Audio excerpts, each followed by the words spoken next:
I guess so. I'll keep it 100, yes.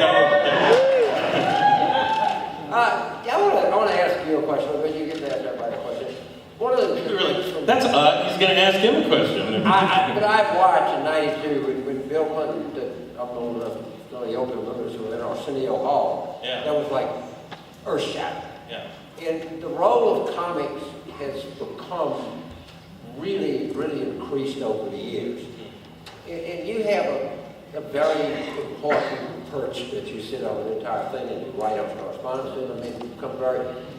What is it that you want to do or accomplish? What is it you want to bring to your viewers between now and Election Day? World domination. No. Or just rating domination? No, I mean, all we're doing is making jokes about it and everything. It's funny how it became more important. I think I've talked to a lot of colleges and that kind of stuff, talking to young people, and I think people felt like they couldn't trust the people who were delivering the actual news. Like when Jon Stewart came to prominence, they felt like,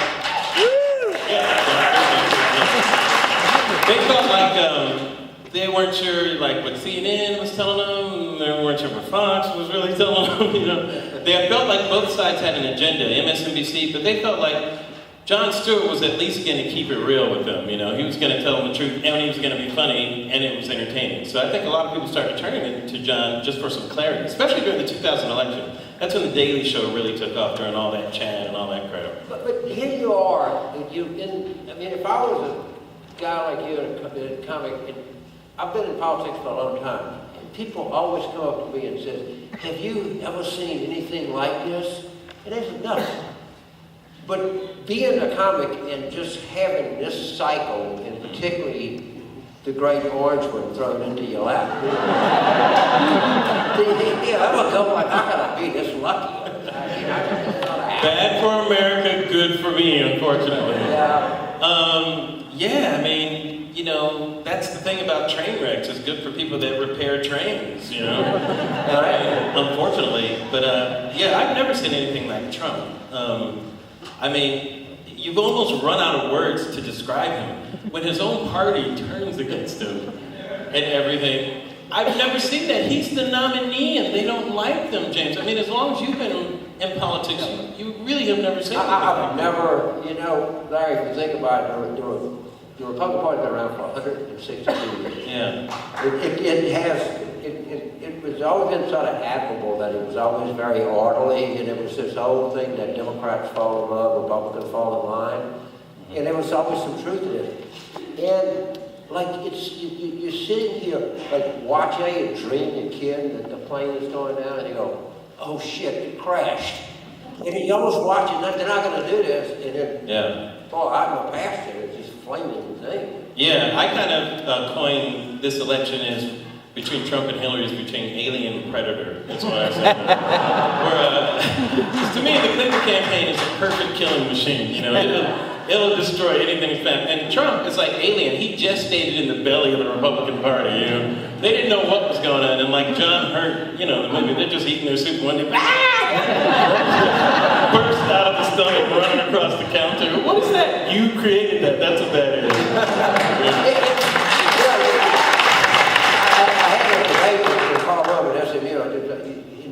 One of the things that was wrong with him, well, more people watch the Republican debates, and I said, yeah, more people are watching train wreck than a traffic signal any time. I mean, of course they watch. Oh, it was fantastic. Well, that's almost more entertaining than you can write jokes about. That's one of the biggest challenges with someone like Trump. He's far more entertaining than the jokes we can make. When he first came out, the jokes were probably more powerful, but now Trump is way more funny than the jokes. Although I do give people credit who are like, the funniest people to me are the protesters now against Trump, because they really work at it. There's this guy, Trump was speaking in Scotland on Friday.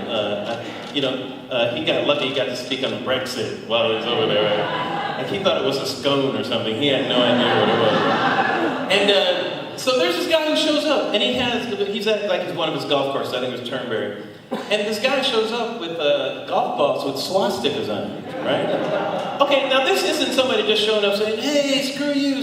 This is a guy that took a lot of time and effort for his protest. You know, this is not a protest of passion. This protest has a lot of malice and forethought. I mean, he's got to call Titleist to get the golf balls made. Do you make Nazi golf balls? I mean, you gotta appreciate that kind of energy that goes into. That's what he's generating out there. You know? But yeah, is there some part of us that says that there was this kind of hidden force out there? We knew it was there in the country, and this guy kind of, we have a little bit of a liberal smugness here. We told you all the time that this was out here, and now he's provoked it. A little I told you so? We knew that all the time, and now do you kind of feel like you're watching this and you're seeing something come up that you always suspected? Yeah, it's like, you know, when you're washing dishes and something comes up from that drain that was, you know, was washed down months ago, and you're like, what the hell is that? That's ugly. It's like, well, you've been eating this stuff for a couple hundred years is what it is, you know. But it's funny, but I don't think it's all party and partisan, though. I think Trump is attracting a lot of people who may have been out of the process for a long time and who feel like he's speaking for them, because many Republicans don't support Trump. So it goes to show you, with all the votes that he's getting, he's got to be pulling in people from who haven't been in the process. Yeah, and I mean, the strategic hope of what the Trump people say, or people that say he has a chance, is that he's pulling people into the process that have never been there before.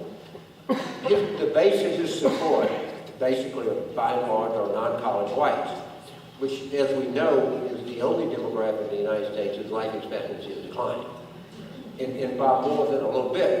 And you have to understand that I think at some level he is speaking to an angst of a certain number of people in this country. They feel their life force going away. Right. Trump, you're our last hope, please. It's possible. You know, a lot of people feel that there's a lot of anger out there, and he's speaking to that anger, whether it's about economics, and whenever people have a lot of anger, you know, you got to start blaming somebody for it. And he targeted, I guess, the right groups to blame for that. And, you know, one of the groups is trade in China and all that kind of stuff, and others Mexico, and he feels people are coming over taking jobs and that sort of thing, and a lot of people agree with that and just jumped on that train. But it's not any more nuanced than that. You know, one of the things that there's a lot of talk about Bernie Sanders, and make this point there to get you to react to it. The one thing that Bernie Sanders and Trump had in common, and that is they both have a critique of money in politics. That is the thing that's happening. In my view, the combination of Citizens United and the financial crisis that toxic combination has really changed the way that Americans look at government, look at politics. Yeah. It's possible, but let's say if I accept that premise, I would say the distinction is that Trump has told us that he has been complicit in that deception. You know, that he has been the one gaming the system all the time, and now we're supposed to trust him with the levers of the economy now. That's what he's saying. I've been cheating you, so now put me in charge. But when Trump says, yeah, I'll give them money, that way they return my phone calls, I need to get something, and people think, is there truth to what he's saying? Yeah. Of course they are. Yes, but he's making a dishonorable argument, right. And I think Bernie's making an honorable. I agree that Bernie's argument is more honorable, but I think there's more truth in some ways to Trump's argument. I definitely like the Trump, but he's making the kind of critique, and people go, well, you know, you can't argue with that. Well, I don't know if there's more truth, because it's such a shallow argument. Trump doesn't go past the first part of the argument. You know, he only goes to the front part of it, and people get on that train, and a lot of people can get on that train, but he doesn't go any further. He doesn't really explain the mechanisms of it. He doesn't get into details of it. You know, all you have to do is agree with the first few words of his sentence, and you don't listen to the rest of the paragraph, which is usually a repetition of those first 3 words of the sentence. Right. And that's all it is. He's never finished a sentence, by the way. And one of the things that people point out, he doesn't have an ideology, he doesn't have an economic framework. Correct. He doesn't have anything. I consider Trump the leader of what I call the upper class. That's what I call it. That's what I call it. Upper class is someone who they use crude language plus shallow thought plus charisma, and that equals popularity. And that's what he's writing on, But it's the shallowness of his thinking which really troubles me more than anything, because I feel he's capable of doing anything. I did not, but a friend of mine... And we have nuclear weapons. A writer. Yes. Before you were a comedian, you were a very accomplished writer. Oh, thank you. You're very... Well, you do. Well, just tell us a little bit. I'm really curious. Who were the kind of influences on you in your writing, in your comedy, the way you see things? Sure. Give us some little bit of background. Let's find a little bit more about that. Sure. I've had a lot of influences. A comedic, everyone from the Marx Brothers to Keaton to Flip Wilson was one of my earliest influences in television. He was just so funny. Monty Python growing up. I could keep going on. People like Mel Brooks, even Carson in Late Night. I thought what he did was really good in news. I was a real news junkie growing up too, and Walter Cronkite, I watched every single night. I just couldn't get enough of that. And I actually got a chance to meet Walter Cronkite once. It was great. I got an award for a show I did called the Bernie Mac Show. And we won But we were very lucky enough to win a Peabody Award. It's very rare you can win that, and I was so honored. I'm just honored to win it. But Walter Cronkite actually gave out the award, and I was a huge space junkie when I was a kid. Loved space, right? All right. So, and Walter Cronkite was one of the first impressions that I did. Walter Cronkite, it was just as I was a kid. And so I actually made Walter Cronkite laugh, and I was very proud of it. And so when he gave me the award, I said, "This is so amazing to me. I never thought I'd ever hear Walter Cronkite say my name. In my wildest dreams, I thought I might hear astronaut Larry Wilmore blasted off yesterday." But if I'm lucky, the most I would get was Larry Wilmore was arrested yesterday. That would be the most if I was lucky. Or, in the best of worlds, former astronaut Larry Wilmore was arrested yesterday. And Walter Cronkite laughed, and I was like, yes. Made Walter Cronkite laugh.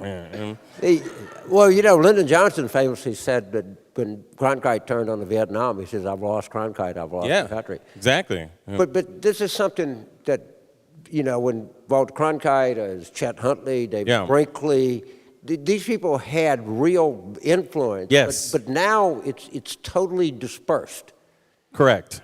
And do you think one is better than the other, or is other? Well, I just wish people would be honest about it. Instead of Fox saying they're fair and balanced, just saying we're conservative. I have no problem with that, but just say what it is. MSNBC, say lean forward. They could just say lean left. I wouldn't care. I would say, okay, I ain't mad at you. I know where you stand. It's And CNN used to be news. They could say that. Oh, I'm sorry. Did I go there again? I apologize. CNN in the back. See, that's my bad. That's my. So I just. But if they were honest about it, it's okay. We're not stupid. They can be straightforward with the American people, right. And at least you know what you're getting. You say, what? I want to hear the conservatives and see what they have to say about this. I'll turn it to Fox instead of fooling yourself and going, well, these people are telling me the truth, or these people are telling me the truth. No, anything you're going to watch is going to be biased. So I've just got to react to this, but one of the preparing for this, there was a report that because you attacked CNN anchors, that they wouldn't let you go on CNN.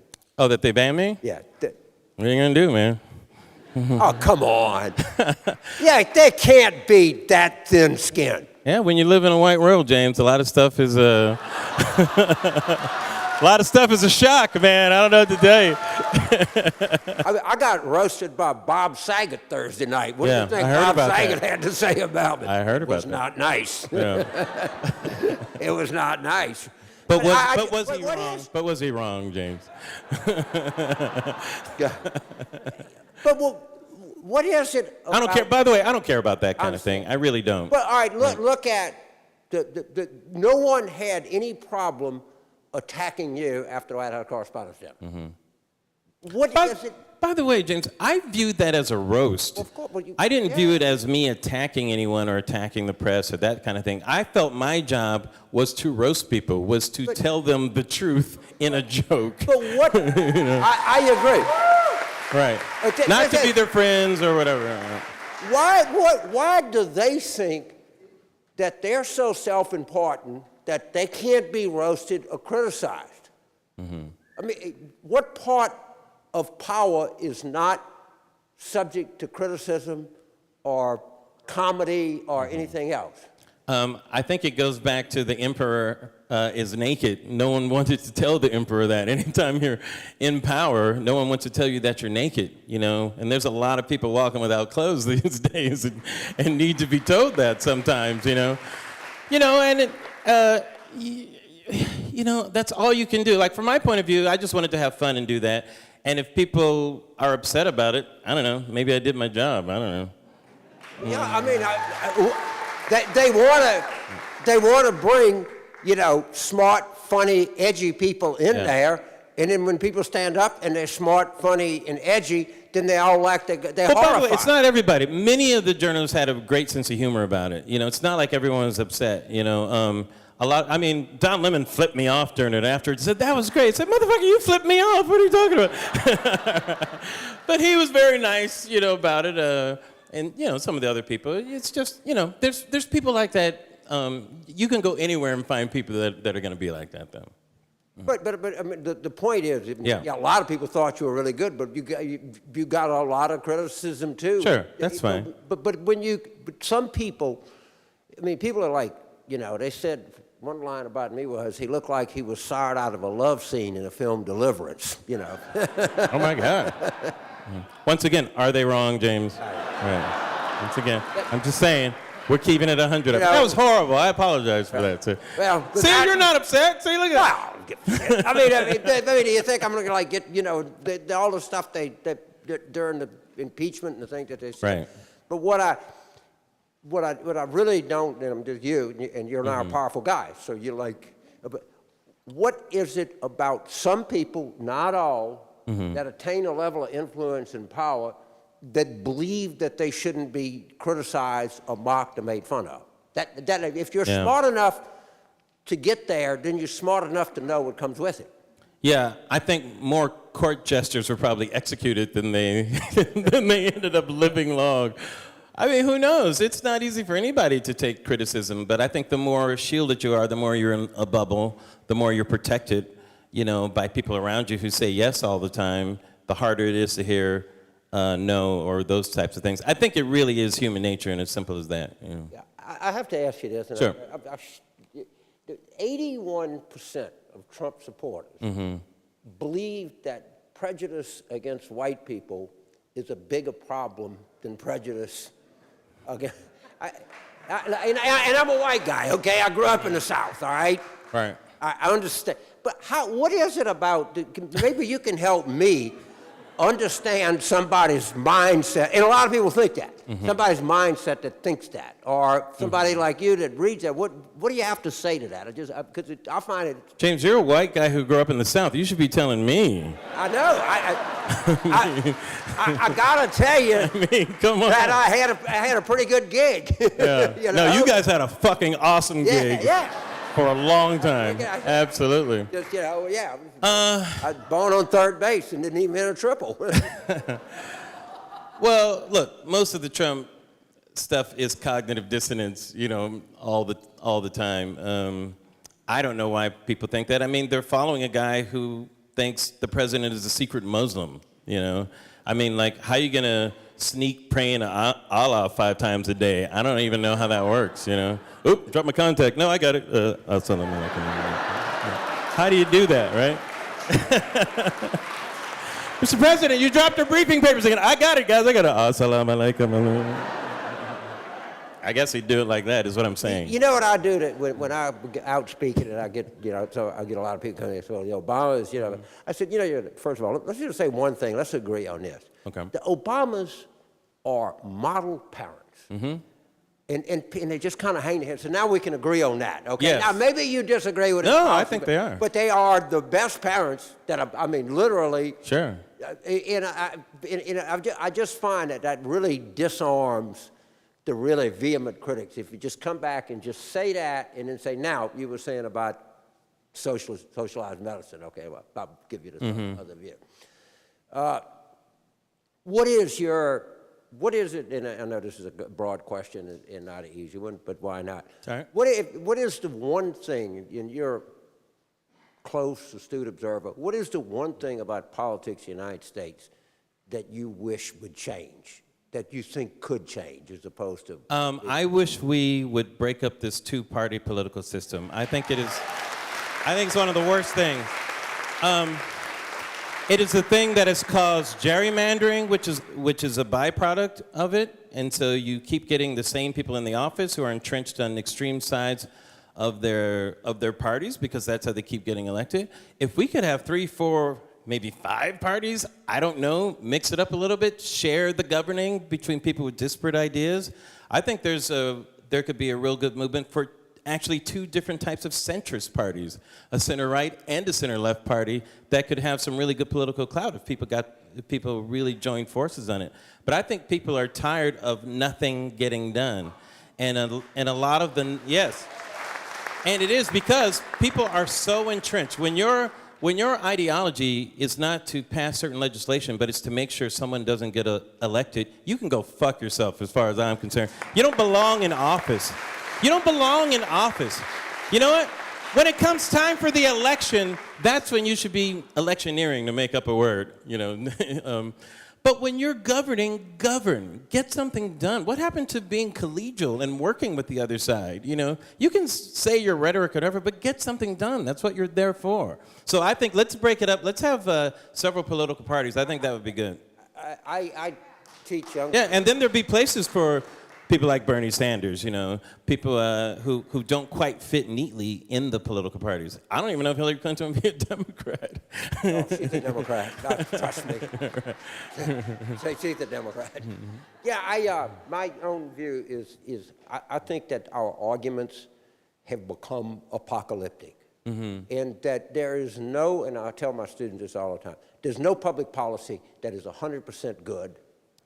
The closest I can come to it, and I've thought about it for a long time, is taking lead out of paint. But somebody made a living in the lead business. Somebody brokered it, sold it, mm-hmm. You know, mined it, did whatever. I mean, so well, people made money in the slave trade too. You know? Right.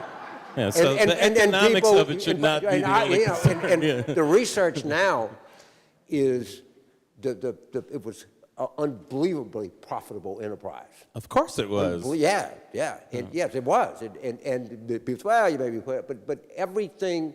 And by the way, the problem in Flint was done for an economic reason. They were trying to save money. Clean water or costs money. Yeah, no, it does.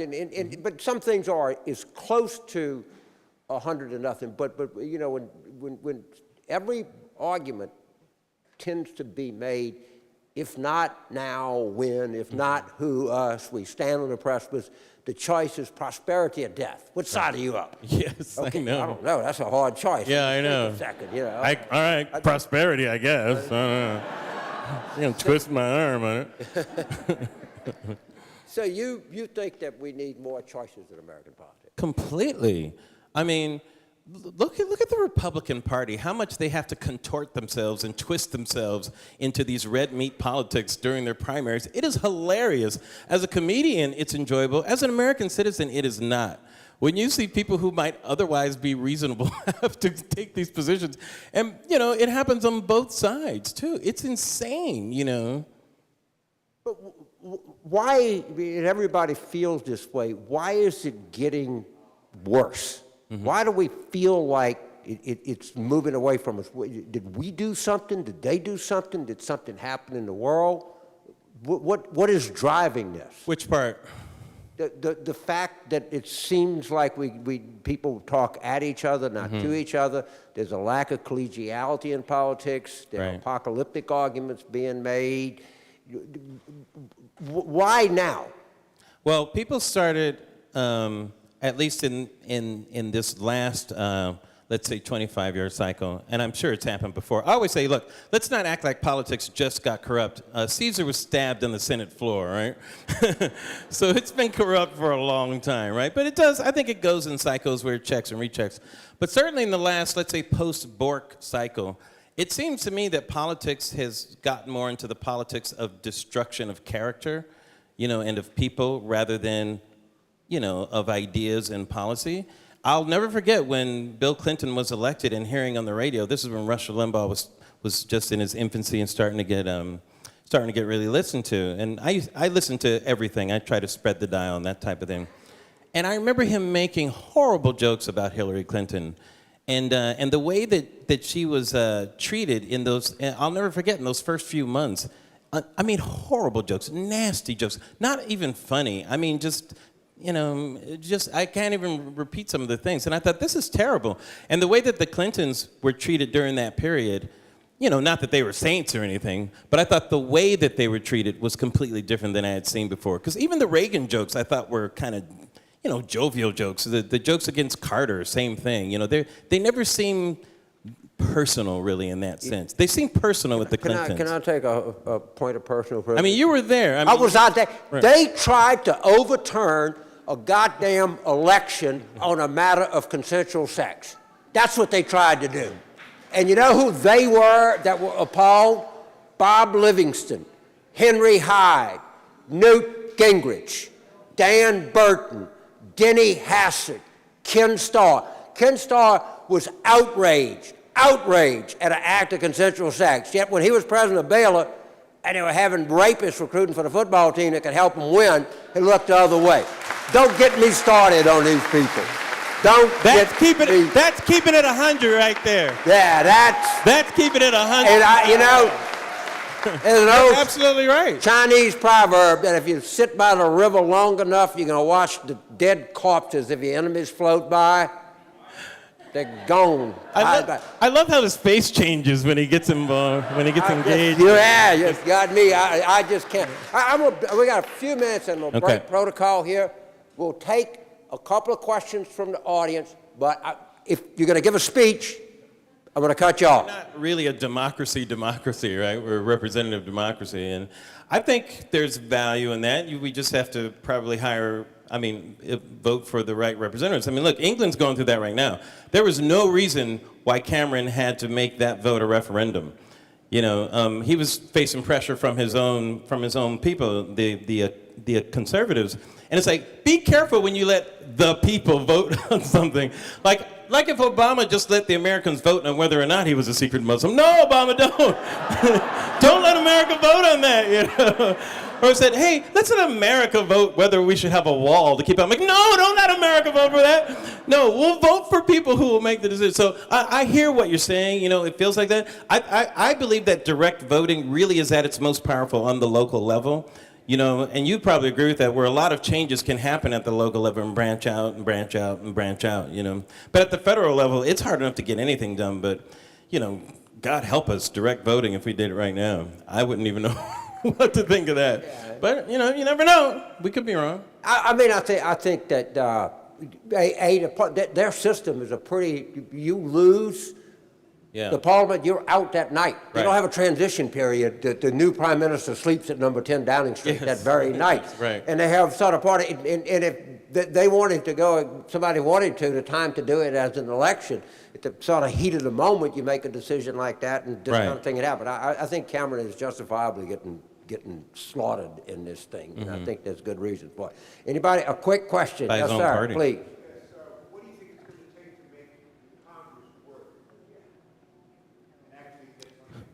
I think Obama's exit is probably the first thing. For some reason, they don't want to work with that man. I don't understand it. People say a lot of different reasons. I'll let you have your own. I'm hoping if Clinton is the next president that she can get them to work. I don't know. Trump, I have no idea what would happen. God help us if he becomes president. Maybe Congress will come together to save us from President Trump. Oh, maybe that's the answer. Okay, all right, you got me. I'll vote for Trump. Yes, sir, a quick one. Go ahead. I like your haircut, man. Oh, nice.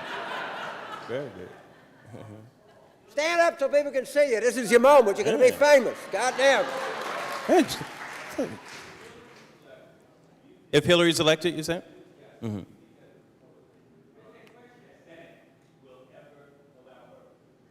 He said if Hillary's elected... Will the Republicans ever allow her a Supreme Court pick? Oh, yeah, they have to at this point. No, they will. They absolutely will. Oh yeah, they will. I mean, they'll see how stupid they were to let it go that far, and I hope she appoints the most liberal judge she can find.